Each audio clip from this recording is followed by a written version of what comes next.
ಕಳ್ಳರು ಅಪರಾಧಿಗಳು ತಪ್ಪಿಸಿಕೊಳ್ಳೋದನ್ನ ನೋಡಿದ್ದೀರಿ.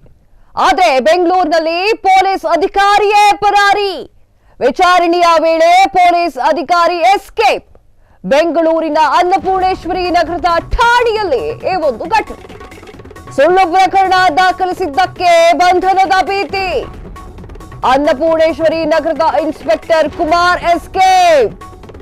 ಎಸ್, ಹೌದು, ಎಲ್ಲರೂ ಕೂಡ ನೋಡಿರ್ತಾರೆ ಕಳ್ಳ ತಪ್ಪಿಸ್ಕೊಳ್ಳೋದು ಅಥವಾ ಅಪರಾಧಿಗಳು ತಪ್ಪಿಸ್ಕೊಳ್ಳೋದು. ಆದ್ರೆ ಇಲ್ಲೊಂದು ವಿಚಿತ್ರವಾದ ಘಟನೆ ನಡೆದಿದೆ. ಇದನ್ನ ಕೇಳಿದ್ರೆ ನಿಜಕ್ಕೂ ಕೂಡ ನಗು ಬರುತ್ತೆ.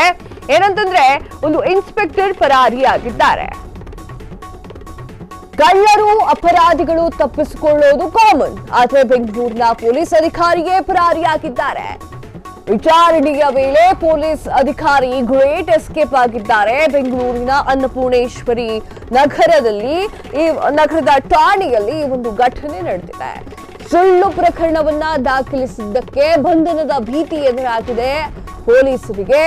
ಆ ಒಂದು ಕಾರಣಕ್ಕೆ ಆ ಒಬ್ಬ ಪೊಲೀಸ್ ತಪ್ಪಿಸಿಕೊಂಡಿದ್ದಾರೆ. ಅನ್ನಪೂರ್ಣೇಶ್ವರಿ ನಗರದ ಇನ್ಸ್ಪೆಕ್ಟರ್ ಕುಮಾರ್ ಗ್ರೇಟ್ ಎಸ್ಕೇಪ್ ಆಗಿದ್ದಾರೆ.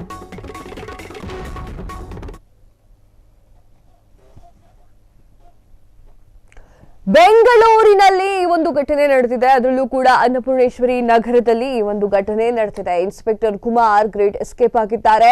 ಸುಳ್ಳು ಪ್ರಕರಣ ದಾಖಲಿಸಿದ್ದಕ್ಕೆ ಬಂಧನದ ಭೀತಿ ಶುರುವಾಗಿದೆ. ಅಂತಂದ್ರೆ, ನಾನೆಲ್ಲಿ ಅಂಡರ್ ಆಗ್ಬಿಡ್ತೀನೋ ಅಥವಾ ಅರೆಸ್ಟ್ ಆಗ್ಬಿಡ್ತೀನೋ ಅನ್ನುವಂತಹ ಕಾರಣಕ್ಕಾಗಿ ಅವರು ಪರಾರಿಯಾಗ್ಬಿಟ್ಟಿದ್ದಾರೆ, ಅಂದ್ರೆ ಅಬ್ಸ್ಕಾಂಡ್ ಆಗಿದ್ದಾರೆ. ಬೆಂಗಳೂರಿನ ಅನ್ನಪೂರ್ಣೇಶ್ವರಿ ನಗರದ ಠಾಣೆಯಲ್ಲಿ ಈ ಒಂದು ಘಟನೆ ನಡೆದಿದೆ. ವಿಚಾರಣೆಯ ವೇಳೆ ಪೊಲೀಸ್ ಅಧಿಕಾರಿ ಗ್ರೇಟ್ ಎಸ್ಕೇಪ್ ಆಗಿದ್ದಾರೆ. ಪೊಲೀಸರು ತಪ್ಪಿಸ್ಕೊಳ್ಳೋದು ಅಥವಾ ಪೊಲೀಸರು ಪರಾರಿಯಾಗೋದು ತುಂಬಾ ರೇರ್. ಬಟ್ ಈ ಒಂದು ಕೇಸ್ನಲ್ಲಿ ಅಪರಾಧಿಗಳು ಕಳ್ಳರು ಯಾರು ಕೂಡ ಎಸ್ಕೇಪ್ ಆಗಿಲ್ಲ. ಇನ್ಸ್ಪೆಕ್ಟರೇ ಅಬ್ಸ್ಕಾಂಡ್ ಆಗಿದ್ದಾರೆ.